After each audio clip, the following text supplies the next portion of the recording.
Мысырдан шығу 33-ші тарау. Жаратқан ие Мұсаға тағы да тіл қатып былай деп бұйырды. Өзің және Мысырдан бастап алып шыққан халқың бұл жерде тастап әрі қарай жүріңдер. Мен өз ұрпақтарыңа табыстаймын деп Ыбырайым, Ысқақ, Жақыпқа уәде еткен елге көшіп барыңдар. Сенің алдыңда жүріп отыратын періштені жіберемін. Әрі қанахандықтар, аморлықтар, хеттіктер, перезіктер, хефтіктер және ебістіктерді сол елден қуып шығамын. Періштем сендерді ағымен балы ағыл-тегіл сол жерге бастап алып барады. Бірақ өзім араларыңда жүріп бірге бармаймын. Сендер тоң мойын қыңыр халықсыңдар. Сондықтан сендерді жолшыбай қырып тастауым қажет болар еді. Мұндай қатты сөздерді естіген халық зар еңіреп, ешқайсысы да әшекейлерін тақпады. Себебі жаратқан ие Мұсаға былай деп бұйырған болатын. Израильдіктерге мынаны айт. Сендер тоң мойын қыңыр халықсыңдар. Мен араларыңда бір-ақ сәт бірге жүретін болсам, сендерді жоқ қылуым қажет болар еді. Қазір әшекейлеріңді шешіп тастаңдар. Ал мен сендермен не істеуді ұйғарамын. Сондықтан израильдіктер Хореб тауында әшекейлерін шешіп тастап, енді қайтып тақпайтын болды. Ал Мұса бұдан былай ел қонысынан тыс, одан алысырақ жерде шатыр тігіп, оны кездесу шатыры деп атады.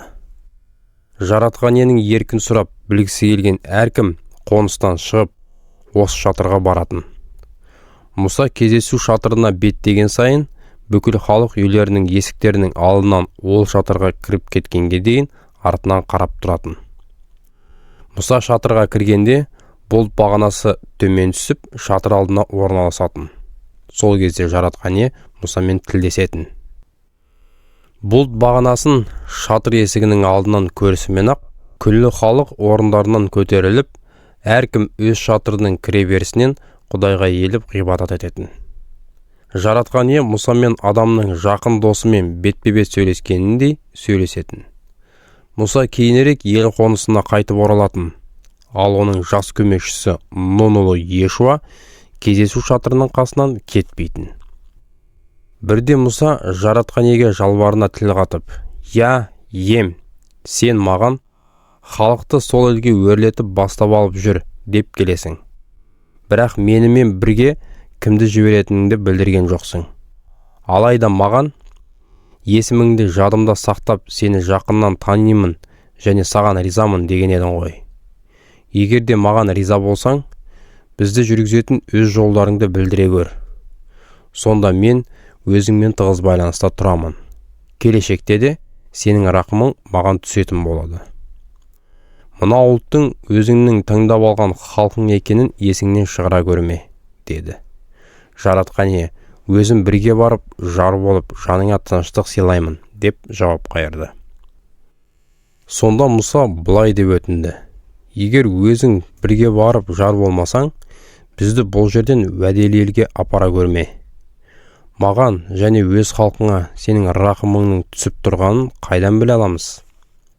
Өзіңнің бізбен бірге жүргеніңнен емес пе? Мені және халқыңды жер бетіндегі басқа күллі халықтардан ерекше қылып ажырататын соның өзі ғой. Жаратқан ие оған, жарайды, сенің сұрағаныңды орындаймын. Өйткені мен саған ризамын, сені жақыннан танимын да, деп уәде берді. Сонда Мұса, ендеше маған сенің нұрлы салтанатыңды көрсете көр деп өтінді. Жаратқан ие оған былай деп жауап қайтарды. Мен сенің алдыңнан бүкіл игілігімді өте шығатын етіп, қасыңда жаратқан ие деген есімімді атап шақырамын. Мен қалаған адамыма рақымды боламын. Таңдап алғаныма мейірімімді шашамын. Бірақ бет жүзімді көруіңе болмайды, өйткені оны көрген пенде тірі қалмайды. Бұдан кейін жаратқан ие сөзін жалғастырып былай деді. Алайда, міне, қасымда бір орын бар. Мына жартаста тұр. Менің нұрлы салтанатым жаныңнан өтіп бара жатқан кезде, сені жартастың жарығына тұрғызып, өзім қасыңнан өтіп кеткенше, алақаныммен көлегейлеймін. Содан кейін қолымды аламын.